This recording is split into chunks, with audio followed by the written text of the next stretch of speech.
কি বলবো, কোথা থেকে স্টার্ট করব কিছুই বুঝতে পারছি না। বাট একটা জিনিস জানি যে আজকে আমি তোমাদের সাথে এখানে বসেছি জাস্ট বিকজ আমি নিজের লাইফের আমার নিজের ছোট জার্নিগুলো তোমাদের সাথে শেয়ার করার জন্য।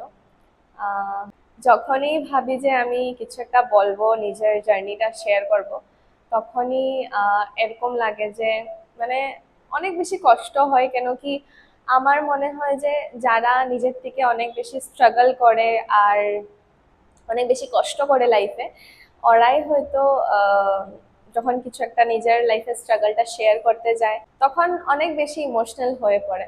আর রিসেন্টলি এখন আমি হচ্ছি ইমোশনাল বহুত বেশি।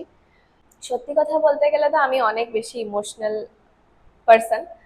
আমি অনেক জলদি কেঁদে দিই, আর ওটারও বহুত কিছু রিজন আছে, অন্যদিন তোমাদের সাথে শেয়ার করব। বাট আজকে আমি এই জায়গাতে আছি, কেমনে আসলাম জানি না, কেমনে কিভাবে কিরকম কি হলো কিছুই জানি না আমি। অল অফ সাডেন সবকিছু হয়ে গেল, একদম পুরো লাইফটাই চেঞ্জ হয়ে গেল। আর স্ট্রাগল কাকে বলে হয়তো আমি কখনোই বুঝতে পারতাম না যদি আমি এই স্টুডিওটা আজকে না করতাম, যদি আমি স্টুডিও না বানাতাম। তো মেবি আমি স্ট্রাগল কি জিনিস, লাইফে কষ্ট কি হয়, মেবি আমি কখনো বুঝতেই পারতাম না। স্ট্রাগল একটা এরকম জিনিস যেটা আজকে আমি বুঝেছি আর নিজে ফিল করেছি যে অ্যাকচুয়ালি মানুষে কত বেশি কষ্ট করে নিজের ড্রিমগুলো সাকসেস করার জন্য। আর যেটা আমি করেছি। আর আসলে আমি একা নয়, আমার পিছনে আমার দিদা ছিল, যাকে আমি মা ডাকি। মা ডাকি মানে কি, উনি আমার মাই। আম, তো উনারও অনেক বেশি সাপোর্ট ছিল আমার এই স্টুডিওটাকে বানাবার জন্য। জানি না স্টুডিও কেন বানিয়েছি, বা আমার কোনো এরকম ইন্টেনশন ছিল না যে আমি একটা স্টুডিও বানাবো বা আমি আজকে এরকম একটা জায়গায় আসবো বলে। আমার ওরকম কিছুই মানে মাইন্ডে ছিলই না যে আমি লাইফে এত কিছু করতে পারবো করে। এই জায়গাটাতে আসার জন্য আমি অনেক অনেক অনেক বেশি স্যাক্রিফাইস, অনেক রিস্ক নিয়েছি। আর যেহেতু আমি ঘরেও আমাকে মানে লাইক বলতো যে তুই পারবি করতে, তো তখন আমি বলতাম যে হ্যাঁ পারবো, কেন পারবো না। আর সত্যি বলতে আমার মধ্যে একটা অনেক ভালো জিনিস আছে যেটা আমি মনে করি যে সবার মধ্যে হতে লাগে, রিস্ক নেওয়া। লাইফে রিস্ক নেওয়াটা অনেক বেশি ইম্পর্ট্যান্ট আমার মনে হয়। আম, আমার এরকম লাগে যে তুমি যদি লাইফে কিছু করার জন্য রিস্ক না নাও, তো তুমি কখনো ওই জিনিসটা করতেই পারবে না। আর এটা একদম কারেক্ট, এটা একদমই সত্যি যে কিছু করতে হলে তোমাকে আহ, অনেক বেশি যদি তুমি ভাবতে থাকো তো ওই জিনিসটা কখনো মানে সাকসেসফুল হবে না, যতক্ষণ তুমি ওই জিনিসটা করবে না, করতে চাইবে না। তো আহ, আমি কিন্তু অনেক বেশি রিস্ক নেই। আর আমি একবারও ভাবি না, আমি এরকম একটা মেয়ে যে মানে অনেক বেশি ভয় করি, ঠিক আছে। আগে আমি অনেক বেশি ভয় করতাম, বাট অল অফ সাডেন আমার লাইফে এতই চেঞ্জ আসলো যে আমি কিছু একটা করার আগে বা কিছু একটা ডিসিশন নেওয়ার আগে একদমই ভাবি না, আমি রিস্ক নিয়ে নিই ফট করে যে ঠিক আছে, পারবো তো পারবো, আর যদি না হয় তো ইটস ওকে, দেখা যাবে পরে কি হবে। তো আমি এরকম একটা মানে মেয়ে বলতে গেলে। মেবি অনেকে ভাববে যে রিস্ক রিস্ক নেওয়া ভালো না লাইফে, বাট আমার মতে আমি এটাই বলবো যে রিস্ক নিতে লাগে লাইফে। বিকজ রিস্ক নিয়েছি, তোই আমি আজকে এই জায়গাটাতে আসতে পারলাম আর নিজের একটা নাম, মানে যেটা বলে নিজের একটা পরিচয় এই জায়গাটাতে বানাতে পারলাম। তো সবটাই আজকে আমি তোমাদেরকে এই ভিডিওটাতে শেয়ার করব। আর যেহেতু আমি কখনো আমার জার্নিগুলো কারোর সাথেই শেয়ার করি নাই। হ্যাঁ, আমার স্টুডেন্টসরা আমার সব জার্নি আমি কিরকম কি করেছি সবটাই আমি আমার স্টুডেন্টকে বলি, আর আমার স্টুডেন্ট জানে। আর আমি এই জন্য বলি যাতে ওরাও নিজের লাইফে আগে বাড়তে পারুক, ওরাও যাতে নিজের লাইফে ডিসিশন নিতে পারুক যে হ্যাঁ যদি এটা করতে চাইবে তো এটা হবে, ডেফিনেটলি হবে, বাট ওটার জন্য কষ্ট করতে হবে। স্ট্রাগল স্ট্রাগল অনেক বেশি ইম্পর্টেন্ট লাইফে।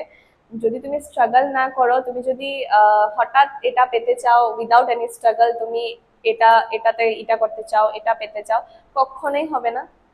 লাইফে কষ্ট করতে হবে, তারপরেই তুমি ওইটার ফলটা পাবে আসলতে, যেটা মানে হয় আর কি রিয়েল লাইফে। তো আহ, এই জায়গাটাতে এসে যখনই আসি এরকম লাগে যে আম, অনেক কিছু আম, মানে কি বলবো, বুঝতেই পারছি না।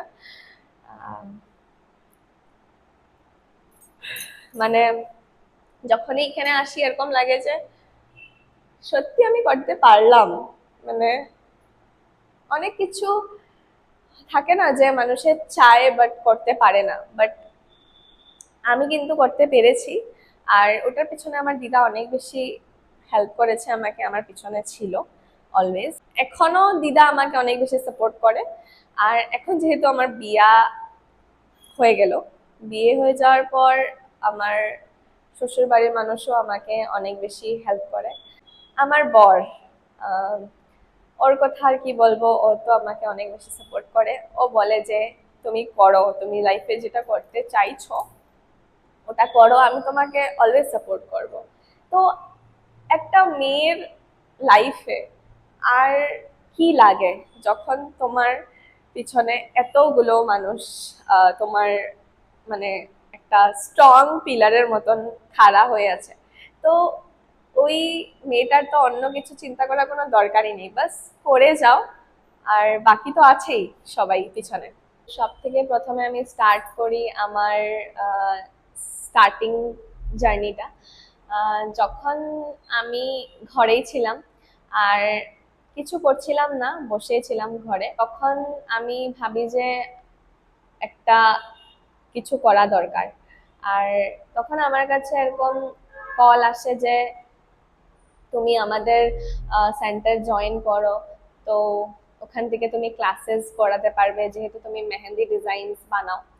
আর বলতে গেলে তখন কিন্তু আমি এত একটা মেহেন্দিতে মানে ভালো আঁকতে পারতাম না, যেটা সত্যি আর কি, আমি ওটাই বলছি। তখন আমি এত ভালো করে না ডিজাইন বানাতে পারতাম না কিছু করতে পারতাম।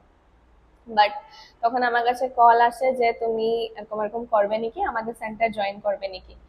অ্যান্ড দেন আমি অনেক বেশি ভাবি, কেন কি এটাও একটা রিস্ক। যেহেতু আমি স্টুডেন্টসকে ক্লাস দিতে হবে, তার আগে তো আমি জানতে হবে যে কিরকম করে কি বানাতে হয়, এটার মানেটা কি, এই জিনিসটা কিরকম করে আঁকতে হয়। বিকজ আমি যদি কাউকে গাইড করতে যাই, তো আমারও ওইগুলো জিনিস জানতে হবে যে কিরকম কি করলে কি হয়। বিকজ যখন আমাকে স্টুডেন্ট কোশ্চেন করবে, তো আমার কাছে ওই অ্যান্সারটা থাকা দরকার, তাই না? তো তখন এরকম লাগতো যে না আমি পারবো না। বাট তখন আমি কলটাকে রিসিভ করে বলি যে না আমি পারবো না, আমার আমার থেকে হবে না। দেন প্রায় 1 বছর পার হয়ে যায়, দেন আমার কাছে আবার কল আসে। একটা অন্য স্যারে আমাকে কল করে, যে বলে যে পায়েল তুমি আমাদের সেন্টার জয়েন করো, অনেক বেশি ভালো হবে, তুমি ক্লাসেস করাতে পারবে, স্টুডেন্টস পাবে, তুমি তোমার নাম হবে, অনেক কিছু করতে পারবে। তো আমি ভাবলাম যে ঠিক আছে এবার জয়েন করা যায়, কেন কি এই 1 বছরটার মধ্যে আমি আমার ওয়ার্ক গুলোকে অনেক বেশি ক্লিয়ার করে নিয়েছিলাম, আর অনেক ভালো একটা মেহেন্দি বানাতাম তখনের কথা বলছি আমি। আমার মতে তখন মানে আমার মেহেন্দি ওয়ার্ক গুলো ওই 1 বছরের মানে ডিফারেন্সে অনেক বেশি ভালো ছিল। তখন আমি জয়েন করি আমার আম, ওই সেন্টারটা। তারপর ফার্স্ট আমি একটা স্টুডেন্ট পাই, আর ওনাকে আমি ক্লাসেস করাই। পারফেক্ট আমার কাছে কিছুই জায়গা ছিল না, বাস একটা আমার নিজের রুম ছিল, যেখানে একটা বিছানা ছিল, একটা টেবিল গোদরেজ, আর একটা এদিকে একটা চেয়ার ছিল। তো আমি আমার বিছানাতে বসতাম, আর আমার স্টুডেন্ট একটা টেবিলে বসতো, স্টুলে বলতে গেলে স্টুলে বসতো, আর বিছানাতে কপি রেখে ও ডিজাইনস গুলো বানাতো, যেগুলো আমি শিখাতাম। ওই একটা স্টুডেন্ট পেয়েছিলাম ফার্স্টে।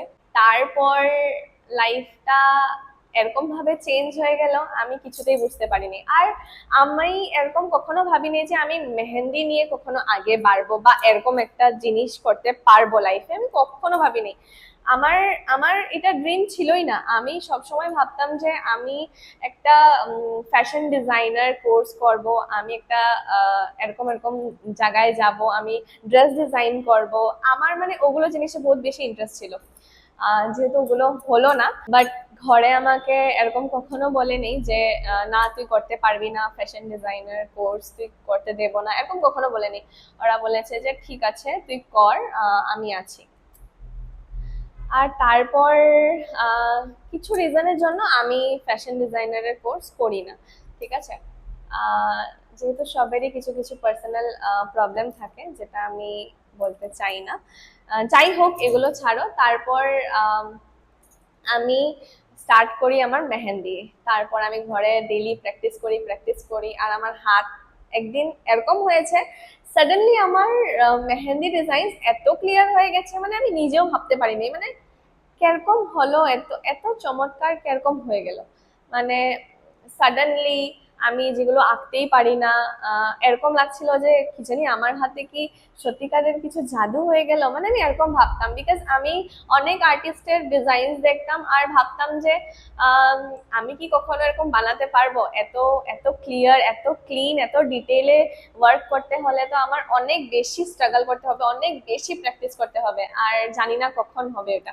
কি জানি কিরকম করে সাডেনলি ওটা আমার থেকে হয়ে গেল, আমি নিজেও বুঝতে পারলাম না। তারপর আমি নিজের জার্নিটা স্টার্ট করি একটা অ্যাজ আ মেহেন্দি আর্টিস্ট। একজন, দুইজন, তিনজন, পাঁচজন, 10জন করে করে আমি ওয়ার্কশপ গুলো দেই। আর আমি কিন্তু এরকম, আমার একটা অনেক বেশি খারাপ জিনিসও আছে, আমি অনেক বেশি জলদি ডিমোটিভেট হয়ে যাই লাইফে। মানে থাকে না যে হচ্ছে না, আর হবে না। তো আমি না ফট করে এরকম ভেবে নিই যে আর হবে না। বাট হ্যাঁ, তারপর আমি আবার নিজেকে বুঝিয়ে আমি আবার মোটিভেট করে নিই নিজেকে। বাট একটা সময়ের জন্য, একটা দিন বা একটু সময়ের জন্য, একটু ঘন্টার জন্য আমি বহুত বেশি ডিমোটিভেট হয়ে যাই যে পায়েল তুই পারবি না করতে। ওরকমও বহুত হয়েছে, বাট স্যার তারা আমাকে অনেক বেশি মানে কি বলবো, মোটিভেট করেছে, না যে তুমি পারবে করতে, বাট টাইম লাগবে, তুমি পারবে। তো আমিও ভাবতাম যে ঠিক আছে, চল টাইম দেওয়া যাক। তারপর আস্তে আস্তে আস্তে আস্তে আমি দুলিয়াজান, আমাদের যেটা দুলিয়াজান, আমি দুলিয়াজানে থাকি, দুলিয়াজানে একটা কলেজ আছে, দুলিয়াজান কলেজ করে। ওখানে আমি একটা সেমিনার করাই। সেমিনারটা করাতে আমার স্যার তারা আমাকে অনেক বেশি হেল্প করে। আমার স্টুডেন্টস থাকে ওখানে, যারা আমার থেকে শিখেছে। একটা জিনিসের অনেক বেশি প্রাউড ফিল করি আমি। আমি আফটার 12 পাস আমি কেন্দ্রীয় বিদ্যালয় থেকে স্টাডি করে আমি দুলিয়াজান কলেজ জয়েন করি। তো ওখান থেকে বের হয়ে যাওয়ার পর আবার ওখানে অ্যাজ এ টিচার, যেহেতু একটা সময় আমি ওই কলেজের স্টুডেন্ট ছিলাম, আর তারপর হঠাৎ করে আবার আমি যাচ্ছি ওই কলেজে অ্যাজ আ টিচার। তো অনেক বড় বেশি, মানে আমার জন্য অনেক বড় প্রাউড মোমেন্ট ছিল এটা আমার লাইফের। কেন কি অনেক বেশি ভয়ও লাগছিল, অনেক বেশি মানে কি বলবো, এক্সাইটেড ছিলাম, ভয়ও ছিল যে আমি পারবো কিনা। কেন কি আমার আগে এতগুলো স্টুডেন্টস, 500 1000 স্টুডেন্টস, আর আমি একজন এখানে, আমাকে স্পিক করতে হবে, আমাকে বুঝাতে হবে, ওই 2-3 ঘন্টার ক্লাসেস করাতে হবে। তো করিয়েছি, ওইটাও সাকসেসফুল হয়েছে।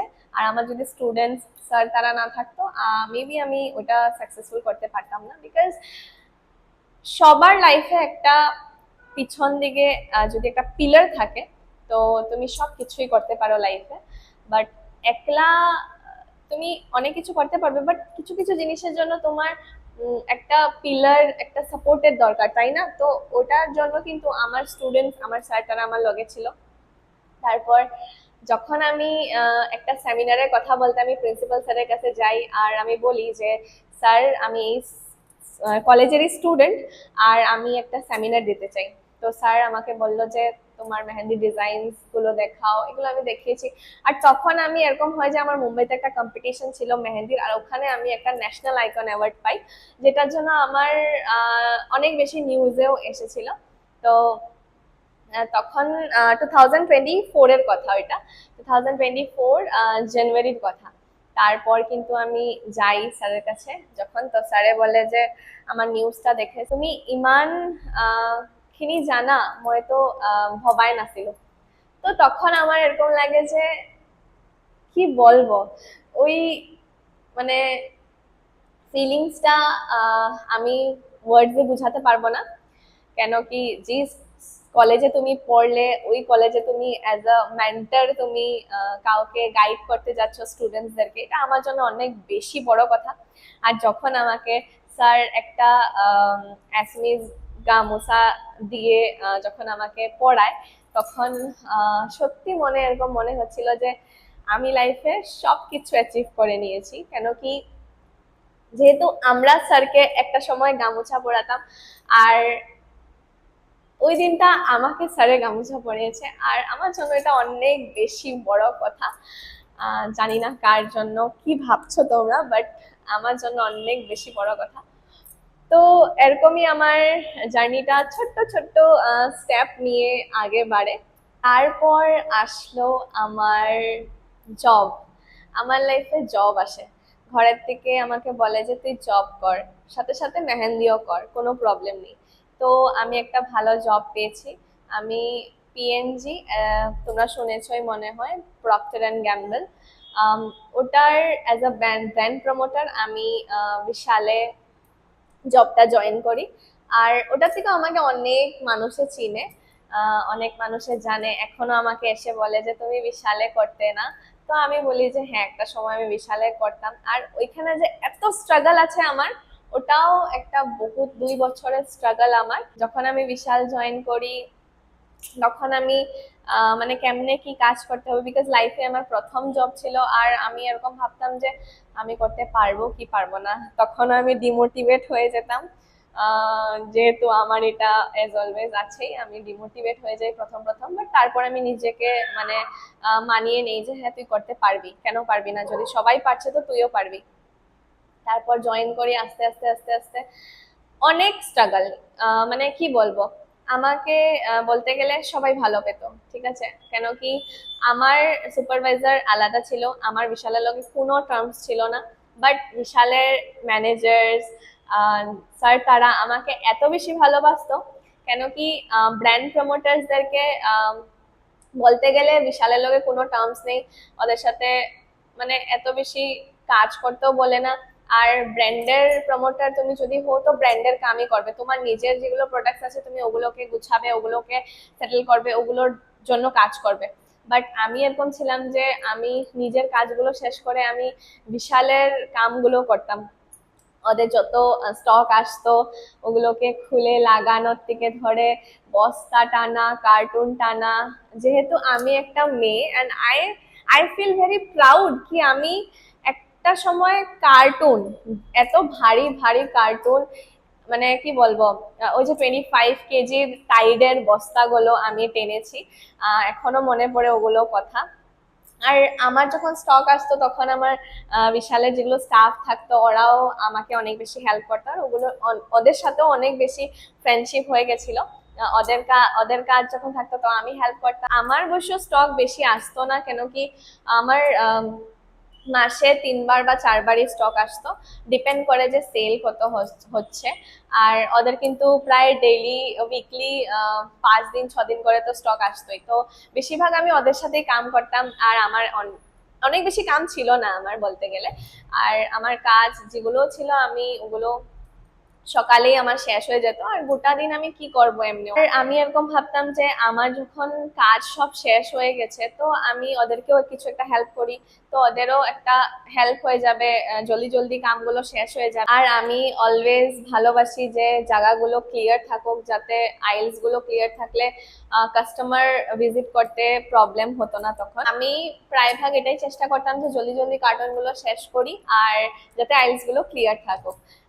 যাই হোক, তখন এরকম হয়ে যায় যে আমি একজন এরকম ছিলাম যে আমাকে সবাই অনেক বেশি ভালো পেত, স্টাফ থেকে ধরে ম্যানেজার্সরা আমাকে অনেক বেশি ভালো পেত। ইনফ্যাক্ট আমার সুপারভাইজার, উনি তো আমার কাজ বাগেরা দেখতো না যে আমি কিরকম কাজ করছি বা কিছু, যেটা আমি রিপোর্ট করতাম ওইটাই দেখতো। বাট উনিও আমাকে অনেক বেশি আদর করতো, সব মানে তুই করে দে আমাকে, তো ইমিডিয়েটলি আমি করে দিতাম। তো স্যার আমাকে কিন্তু অনেক বেশি ভালো পেত। আর ওগুলো কথা এই জন্য আমার মনে পড়ে কেন কি কার্টুন টানা 25 কেজি বস্তা টানা সারা দিন স্টক লাগানো, আর 8 কেজির যেগুলো টাইডের প্যাকেট থাকে ওগুলোকে অনেক দূর থেকে উঠিয়ে নেওয়া আসা নিজের সেকশনে, এটা আমার জন্য অনেক বেশি বড় কথা। কেন কি আমি করেছি, তো আমি জানি যে কতটা বেশি কষ্ট হয় এগুলো করতে। যেহেতু এগুলো একটা ছেলে মানুষের কাম, তাই না? কেন কি ভারী জিনিস ওঠানো একটা মেয়েদের জন্য অনেক বেশি মানে প্রবলেম। কেন কি মেয়েদের যেটা বডি আর ছেলেদের বডিতে অনেক বেশি ডিফারেন্স আছে, তাই না? তো আমি ভাবতাম যে না, আমি করব, আমি করতে পারবো। এরকম না যে আমি স্টক এসছে তো আমি বসে আছি যে আমাকে কখন ছেলেরা করে দেবে, আমি ওরকম আমি কখনো করতাম না। ওরা বিজি থাকতো তো আমি নিজের স্টক নিজেই আনতাম আর লাগানো স্টার্ট করতাম। এইবার আসি আমার মোবাইলের কথাতে। আমি বিশালে কাজ করার পর আমি যেগুলো স্যালারি পেতাম আমি সব কিছু মানে 1 টাকাও আমি খরচা করতাম না। আমি ইনফ্যাক্ট বিশালে আমি সাইকেলে যেতাম। আমি ফার্স্ট স্যালারি দিয়ে আমি আমার সাইকেল কিনেছিলাম, আর আমি ওই সাইকেলে আমি বিশাল যেতাম। তারপর হঠাৎ আমার পাওয়ে ব্যথা স্টার্ট হয়, তো আমি 2-3 মাস টুকটুকে গেছিলাম। তারপর আমি ভাবি যে আমার একটা ভালো ফোনের দরকার, কেন কি আমার মেহেন্দি ক্লাসেস গুলো করাতে আমার অনেক বেশি প্রবলেম হয়, আর ভিডিওস গুলো ক্লিয়ার ওঠে না। আমার কাছে একটা ভালো অ্যান্ড্রয়েড ফোন ছিল না তখন, ঠিক আছে? আমি কি করলাম যে আমি নিজে যত বিশালের কাজ করার যত মান্থলি স্যালারি গুলো ছিল আমি 1 টাকাও খরচা করতাম না। যেটা আমি টুকটুকে দেওয়া ছিল ওটা আমি দিতাম। তার বাইরে আমি 1 টাকাও নিজের উপরে খরচা করতাম না। আমি সব টাকা আমি জমিয়ে নিয়েছিলাম, আর যত আমি মেহেন্দির থেকে ইনকাম করতাম আমি সব টাকা জমিয়ে নিয়েছিলাম যে আমি একটা ভালো ফোন কিনবো। আর কিনতে পেরেছি, বিকজ ওটার জন্য আমি অনেক কষ্ট করেছি। তারপর এটা আমার ফোন, যেটা এখন খারাপ হয়ে গেছে, আজকে আমি নিয়ে এসেছি তোমাদেরকে দেখাবার জন্য। তো এটা যেটা ফোন আছে এটার জন্য আমার অনেক বেশি ইমোশনস আছে। কেন কি ফার্স্ট স্যালারি দিয়ে আমি যখন এটা কিনি, ফার্স্ট স্যালারি মানে কি, যেগুলো আমি টাকা জমিয়েছিলাম ওগুলো দিয়ে যখন আমি এটা কিনি আর তারপর যখন এটা খারাপ হয়ে যায়, তো আমার মনে অনেক বেশি কষ্ট হয়। কেন কি নিজে যখন কিছু একটা কিনবে কষ্ট করে, আর যখন ওটা খারাপ হয়ে যায় তো অনেক বেশি কষ্ট হয়। আর এই ফোনটার জন্য আমি এত এই জন্য কিনেছি, এত এই জন্য খারাপ লেগেছে, কেন কি এই ফোনটা দিয়ে ভিডিও বানিয়ে আমি ইনস্টাগ্রামে আমার ফার্স্ট ভিডিও ভাইরাল হয়, আর এখন ওইটা 13 মিলিয়ন ভাইরাল হয়ে গেছে ওই ভিডিওটা। আর প্রথম ওইটা একদিনে 1 মিলিয়ন ভাইরাল হয়। তো এই জন্য আমার জন্য এটা অনেক বড় কথা।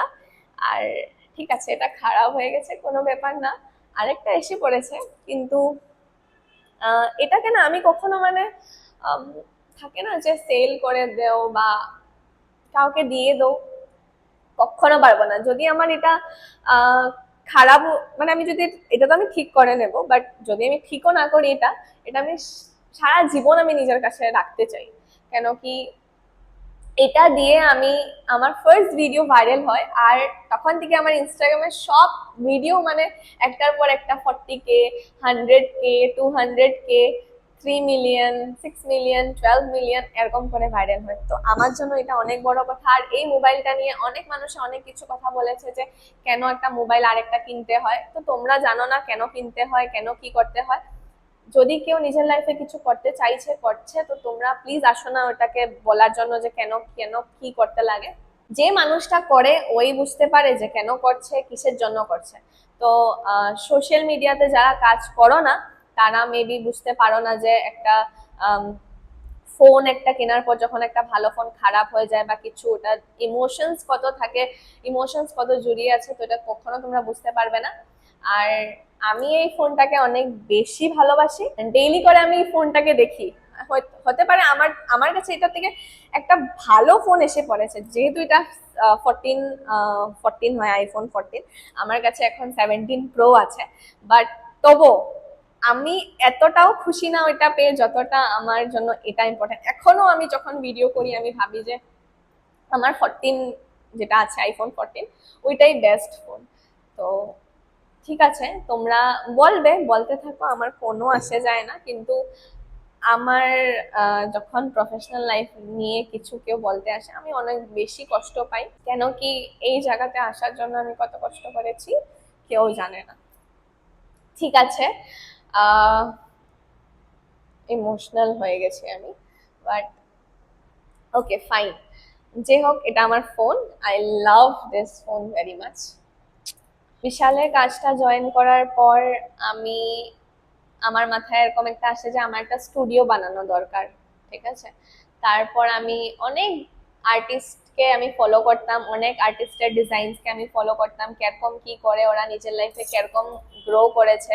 আমি ওদের পুরোনো জার্নিগুলা দেখতাম, সারা রাত্র আমি নিজের ঘুম নষ্ট করে আমি এগুলোই করতাম। তার জন্য আমার অনেক বেশি শরীরও মাঝে মাঝে খারাপ হয়েছে, যেহেতু আমি ভালো মতন ঘুমাতাম না। আমার মাথায় এরকমই একটা চলতে থাকতো। আর আমি, আমার আমার আরেকটা জিনিস আছে যে আমি একটা যদি কিছু পেয়ে যাই বা একটা যদি কিছু ভাবি, তো আমি ওটা ভাবতেই থাকি। যত দেরি মানে ওটা ক্লিয়ার না হয়ে যাক বা ওটা সলিউশন আমি না পাই, আমি তত দেরি ভাবতেই থাকি ভাবতেই থাকি ভাবতেই থাকি।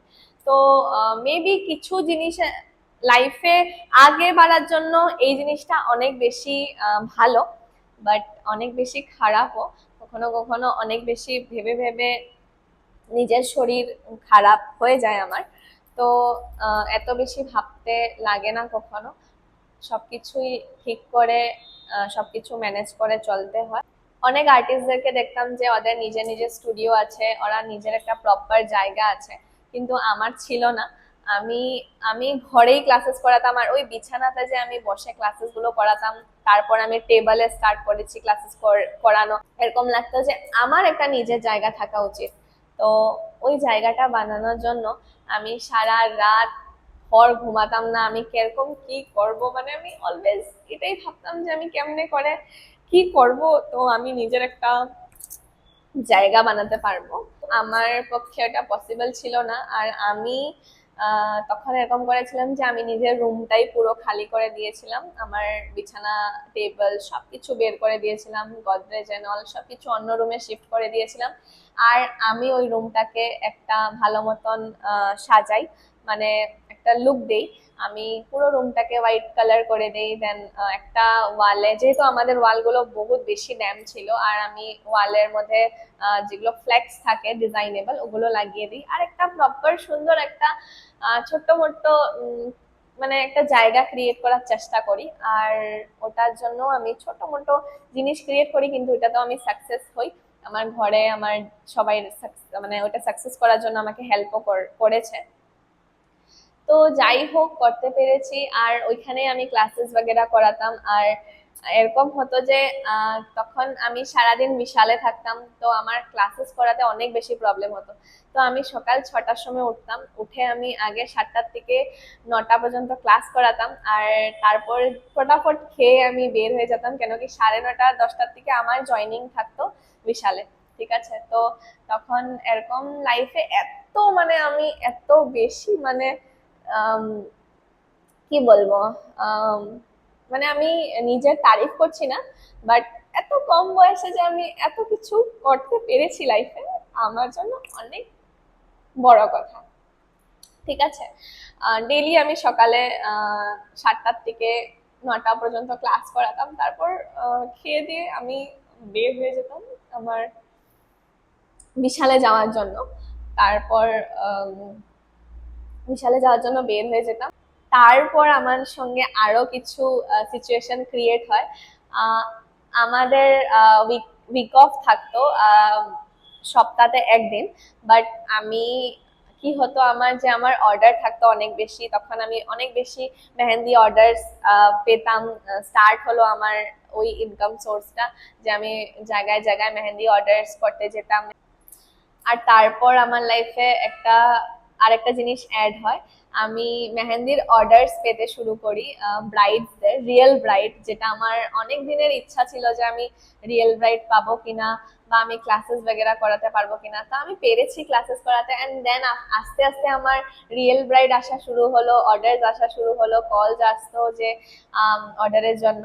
তো অনেক বেশি হ্যাপি ফিল করতাম যে পারছি আমি করতে কিছু একটা। তো তারপর আমাদের একটা উইকে একটাই উইক অফ থাকতো। বাট তখন এরকম হয়ে যেত যে কাজের প্রেশার এত থাকতো, আর আমার মেহেন্দি অর্ডার 3-4টা থাকতো উইকের মধ্যে। বাট আমার উইক অফ থাকতো টিউসডে, আর আমার ধরো যেগুলো অর্ডার থাকতো ওগুলো অন্য অন্য ডেজে থাকতো। তো আমি একটা উইক অফ তো ওগুলোর সাথে ম্যানেজ করে নিতাম। বাট তারপর যেগুলো 2-3টা রেস্ট থাকতো ওগুলোকে আমি কেমনে ম্যানেজ করতাম ওইটা খালি আমিই জানি। আজকে ধরো অর্ডার থাকে, তো আমি আজকে ডিউটি যাই, ডিউটি জয়েন করি। আর ওখানে গিয়ে আমি স্যারকে একটু দেরি পরে বলি যে আমার পেটে ব্যথা করছে বা কিছু, বা আমার ভালো লাগছে না, শরীর মাথা ঘুরাচ্ছে। আর আমি ঘর এসে পড়ি। ঘর আসার পর আমি নিজের অর্ডারে যাই। তো এরকমও দিন মানে আমি দেখেছি। কেন কি এটাও একটা বলতে গেলে অনেক বড় রিস্ক। যেদিন তোমার একটা স্পেশাল ব্রাইডের জন্য অর্ডার আছে, মেহেন্দি অর্ডার, তুমি ওই দিনটা তোমার যেতে হবে আরো 1-2 ঘন্টা পরে, আর তুমি তখন মেহেন্দি কোনস বাগেরা বানিয়ে রেডি করে নিয়েছো ঘরে রেখে, তারপর তুমি ডিউটি যাচ্ছ। ডিউটি জয়েন করার পর তুমি স্যারকে বলছো যে তোমার শরীর ভালো লাগছে না, তুমি পারবে না কাজ করতে। তারপর তুমি ঘরে এসে ইমিডিয়েট আবার ডিউটির ড্রেস চেঞ্জ করে তুমি অন্য ড্রেস পরে আবার ব্রাইডকে অ্যাটেন্ড করতে যাওয়া। মানে কি বলবো, মানে অনেক কিচ্ছু করেছি আমি। আর সত্যি বলতে গেলে দুটা জিনিস কখনো ম্যানেজ করা যায় না, যেহেতু জবের ক্ষেত্রে কখনো পারবে না তুমি। কেন কি এটা আমি নিজে ফিল করি। কেন কি জব এরকম একটা জিনিস যে তুমি অন্যের আন্ডারে কাম করবে, আর বিজনেস এরকম একটা জিনিস যে তুমি যদি দুটো বিজনেস করো তো ওটা তোমার থাকবে, তুমি ওটাকে ম্যানেজ করতে হবে, রাইট? তো তখন আমি এরকম ভাবতাম যে না, আমার রিজাইন দেওয়া দরকার, আমি একটা নিজের স্টুডিও বানাবো। তো আমি রিজাইন দিয়ে দিই। আর তারপর স্যারকে বলি যে আমি আর জব করতে পারবো না, আমি নিজের স্টুডিও ওপেন করবো। তো স্যারও আমার তখন অনেক বেশি ভেবে চিন্তে বলে যে ঠিক আছে চল রিজাইন দিয়ে দে।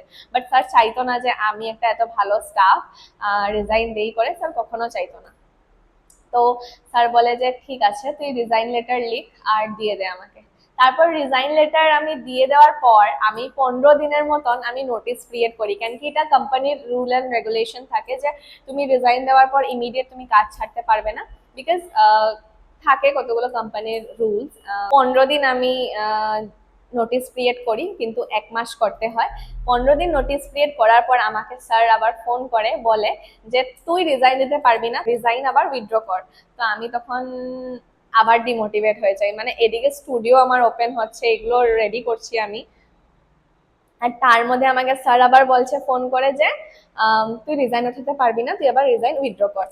আর আমি এরকম যে আমি কাউকে কষ্ট দিতে চাই না। আমি না বহুত বেশি ভাবি যে আমি যদি রিজাইন দিয়ে দিই কি হবে, মানে কোম্পানিটাতে একটু খারাপ লাগবে, বা স্যারের একটু খারাপ লাগবে, বা স্যারের একটু প্রবলেম হবে।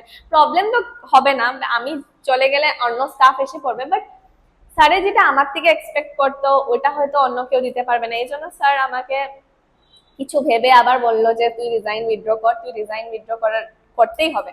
তারপর আমি ভাবি যে ঠিক আছে আমি স্টুডিও করব প্লাস জবও করব। আবার আমি ডিমোটিভেট হয়ে যাই নিজের লাইফে, আর আমি আবার রিজাইন উইথড্র করি, আবার রিজাইন উইথড্র লেটার লিখি আর স্যারকে দেই যে ঠিক আছে আমি রিজাইন দেব না, আমি উইথড্র করে নিলাম। তারপর আমি 1 মাস কাম করি। তারপর আবার আমি ভাবি যে আমি যদি রিজাইন না দিই তো আমি কিরকম হবে, আমি ক্লাসেস কিরকম করাবো, আমি মেহেন্দি অর্ডারসে কেমনে যাব। এরকম তো বারে বারে আমি উইক অফ ক্যান্সেল করে বা উইকলি এতগুলো ছুটি নিয়ে আমি কোনো রকমই আমি যেতে পারবো না, আমার নিজের কাজ আমি করতে পারবো না। তো তারপর আমি আবার স্যারকে বলি যে স্যার আমি পারবো না আর কাজ করতে। আর তখন স্যারের অনেক বেশি খারাপ লাগে।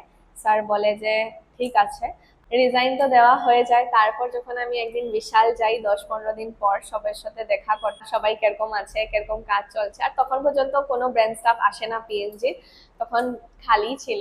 অ্যান্ড স্যার আমাকে বারবার ফোন করে বলে যে তুই আবার এসে পর, আবার জয়েন করে নে। তখন আমি বলতাম যে হ্যাঁ, এখন যদি আমি চাই না যে স্যার আমি জয়েন করব, স্যার আমাকে এখনই জয়েন করিয়ে দিবে, মানে এরকম। মানে এরকম একটা মানে বন্ড, এরকম একটা আমি মেবি আমি এরকম করতে পেরেছি, এই জন্য স্যার আমাকে এত বিলিভ করে যে আমি বলতেও হবে না যে স্যার, আমি জাস্ট একবারও যদি বলি যে স্যার আমি পিএনজি জয়েন করতে চাই, তো স্যার আমাকে আবার জয়েন করিয়ে নেবে। তো ওটাতে তো কোনো ডাউট নেই। যখন আমি বিশাল যাই আর সবার সাথে দেখা করি, তখন আমাকে ডিএম স্যার, যেটা আমাদের ডিপার্টমেন্টাল ম্যানেজার, আমাকে বলে যে তোর স্যার কল করেছিল আর বলেছে যে পায়েলের মতন স্টাফ হতেই পারে না।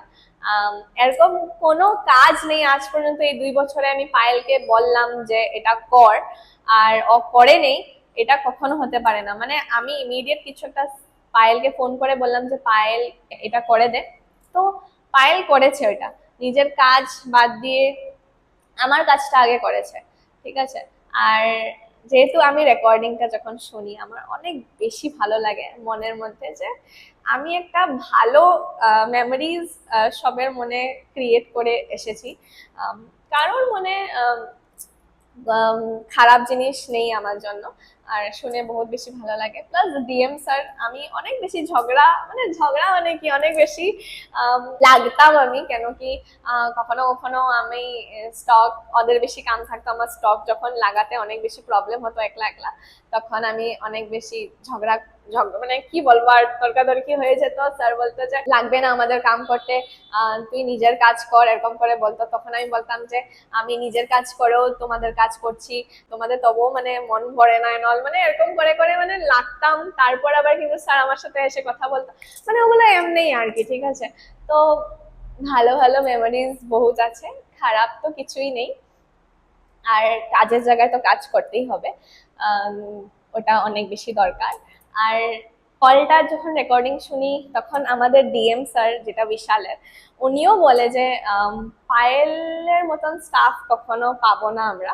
কেন কি পায়েল যেটা নিজের ব্র্যান্ডের জন্য করতো আর আমাদের জন্য করতো, বিশালের জন্য, ওটা মেবি অন্য কোনো স্টাফ কখনো করবে না। মানে করবে, কিন্তু পায়েল যত এফোর্ট দিত কখনো অন্য স্টাফ দিতে পারবে না। তো আমি ওই কথাটা শুনে অনেক বেশি প্রাউড ফিল করি, আর মনের মধ্যে অনেক বেশি নিজেকে ভালো মনে করি যে সবার মনে আমি একটা ভালো মেমোরিজ ক্রিয়েট করে বের হতে পারলাম। এরকম না যে কারোর মনে আমার জন্য কিছু খারাপ আছে। এরকম অনেক সময় থাকতো যে আমি নিজের কাজও শেষ করে আমি ওই যে বিশালের যেগুলো চাউল ডাল ওগুলো জায়গাটা আছে, গ্রোসারিজ যেগুলো আইটেমস আছে, ওখানে চলে যেতাম আর আমি চাউল ডাল এগুলো দিতাম। তো কি বলবো, অনেক বেশি মনে পড়ে এগুলো কথা। আর এই স্টুডিওটা যখন আমি বানিয়েছি নিজের, যত মানে পিএফ এর আমার কাজ করার, আমি আর একটা কথা কিন্তু একদম সত্যি, যদি আমি বিশালে কাম না করতাম, আমি যদি পিএনজিতে কাম না করতাম, হয়তো আমি আজকে এই স্টুডিওটা বানাতে পারতাম না। এটা একদম সত্যি কথা। কেন কি আমার যত টাকা আমি পেয়েছিলাম স্যালারি, তো ওগুলো দিয়ে তো আমি ফোন কিনে নিয়েছিলাম। বাট আর যেগুলো আমার পিএফ এর টাকা ছিল, ওগুলোকে কিন্তু আমি ওয়েস্ট করি নাই, ওগুলোকে আমি নিজের এই স্টুডিওটার পিছনে লাগিয়েছি। আর এই স্টুডিওটাকে বানাতে যত আমি মানে কষ্ট হয়েছে আমার, আর কষ্টের থেকে বেশি আমি খুশি, কেন কি আমি সাকসেস হতে পেরেছি। কেন কি কষ্ট তো করতেই হবে, কষ্ট না করলে তো কিছু হবেই না। কিন্তু আজকে যে আমি এত সাকসেস হয়েছি, আজকে যে সবাই আমাকে চেনে, এত যে প্রাউড ফিল করে, অনেক বেশি ভালো লাগে। মানে কি বলবো, মানে এক্সপ্রেস করতে পারছি না, ওয়ার্ডস নেই আমার কাছে। যখন আমি কোনো শপ বা কোনোখানে ঘুরতে যাই, তো আমাকে অনেক মানুষে আমাকে জিজ্ঞাসা করে যে তুমি পায়েল না, পায়েল মেহেন্দি আর্টিস্ট? আমি বলি হ্যাঁ। তো ওরা যখন বলে যে আমি তোমাকে ফলো করি, তোমাকে আমি দেখি, তোমার ডিজাইনস আমি দেখি, আর এটা আমার সাথে কিন্তু প্রায় ভাগ হয়, ঠিক আছে।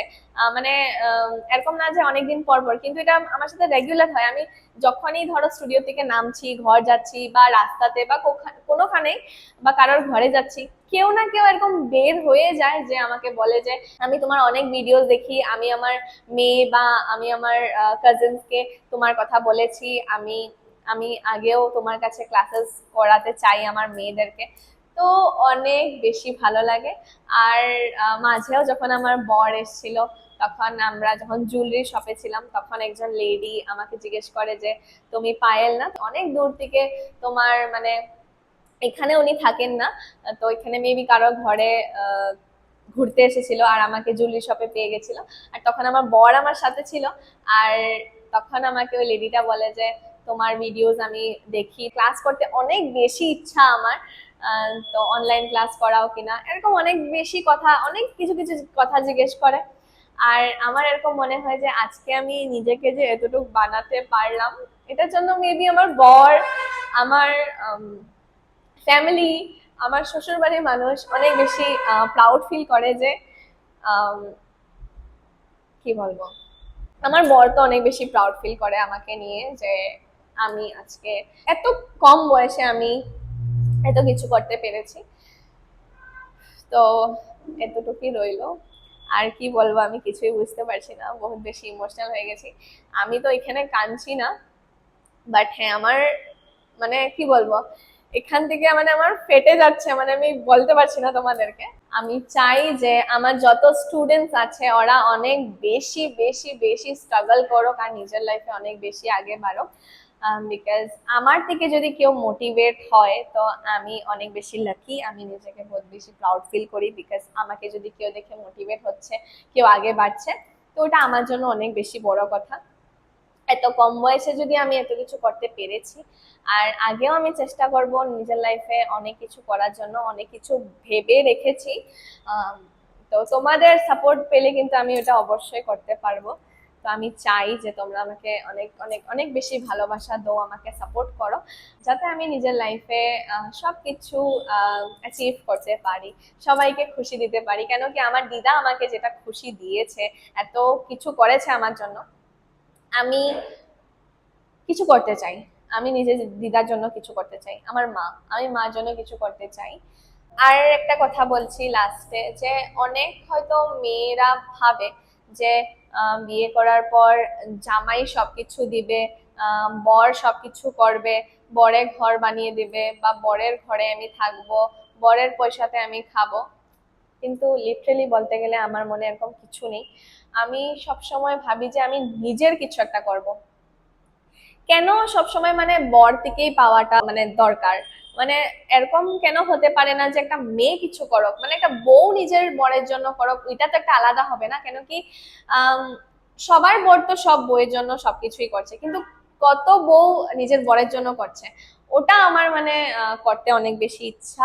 আমি চাই যে রিলেশনশিপে একটা খালি তোমাকে জামাইটাই এফোর্ট দিবে, সবকিছু তোমার জন্য করবে, ওটা হতে লাগে না। কেন কি বিয়া দুইজনের মধ্যে হয়। আর আমি এটা ভাবি যে ইফ তুমি সেলফ ইন্ডিপেন্ডেন্ট আছো, তুমি নিজের থেকে কিছু করতে পারছো, ইনফ্যাক্ট হাউস ওয়াইফ অলসো, ঠিক আছে, আজকাল হাউস ওয়াইফরাও নিজের ঘর থেকে অনেক ভিডিও করছে, সোশ্যাল মিডিয়া থেকে অনেক বেশি গ্রো করছে, অনেক টাকা ইনকাম করছে, আর নিজের লাইফে কিছু করতে পারছে। আর আমি ওটা দেখে অনেক বেশি ইন্সপায়ার হই। আমি অনেকের ভিডিও দেখি যারা কাজ করছে না, কিন্তু নিজের ঘরের কাজ দেখিয়ে, নিজের ঘরের গল্প দেখিয়ে নিজের লাইফে এত বড় বড় অ্যাচিভমেন্ট আনছে। আর ওটা দেখে আমিও অনেক বেশি ইন্সপায়ার হই সত্যি বলতে গেলে। আর আমি এরকম, আমার মনে, আমার থিঙ্কিং কিন্তু অনেক বেশি আলাদা, ঠিক আছে। আমি এরকম ভাবি যে আমি নিজের, আমার বর থেকে আমার কিছু লাগে না, আমি নিজের বরকে দিতে চাই। আহ এরকম থাকে না অনেক মেয়েদের ইচ্ছা যে আমার বর আমাকে এখানে ঘুরাবে, আমার বর আমাকে ওখানে নিয়ে যাবে, এটা দিবে ওটা দেবে। বাট আমি এরকম ভাবি যে আমি নিজের বরকে ঘোরাতে নিয়ে যাব, আমি আমার বরকে আমি সবকিছু দিতে চাই। মানে কত বেশি খুশি হবে যদি আমি এগুলো করতে পারি। তো আমার কিন্তু অনেক বেশি আশা আছে, স্বপ্ন আছে। আই থিঙ্ক আমি এগুলো অনেক জলদি কমপ্লিট করতে পারবো, বিকজ আমার সাপোর্টে অনেক মানুষ আছে, তোমরা আছো, স্পেশালি আমার স্টুডেন্টস, তোমরা আমার ফেসবুক ফ্যামিলি, ইউটিউব ফ্যামিলি আছো। তো যাই হোক, আজকের ভিডিওটা করে অনেক বেশি ভালো লাগলো। কেন কি আমি নিজের লাইফের অনেক একটা স্পেশাল জার্নি তোমাদের সাথে শেয়ার করেছি, আর আগেও করব। আমার আরেকটাও ভিডিও আমি করতে চাইছি আমার নিজের ছোটবেলার লাইফটা নিয়ে, তো ওটাও আমি একটা ভিডিও বানাবো তোমার সাথে। তো তার আগে আম, এত সাপোর্ট করার জন্য এত জলদি অনেক অনেক অনেক থ্যাংক ইউ সো মাচ সবাইকে। আর আগেও যাতে তোমরা আমাকে এরকমই সাপোর্ট করো, এটাই চাই। তো তো আজকের জন্য চলো, বাবাই, টেক কেয়ার। তোমরা সবাই ভালো থাকো, সুস্থ থাকো, আর সবাই নিজের লাইফে কিছু না কিছু একটা করো, নিজের লাইফে আগে বাড়ো। দেখবে মনে অনেক বেশি শান্তি লাগবে, অনেক বেশি প্রাউড ফিল হবে। তো চলো, বাবাই।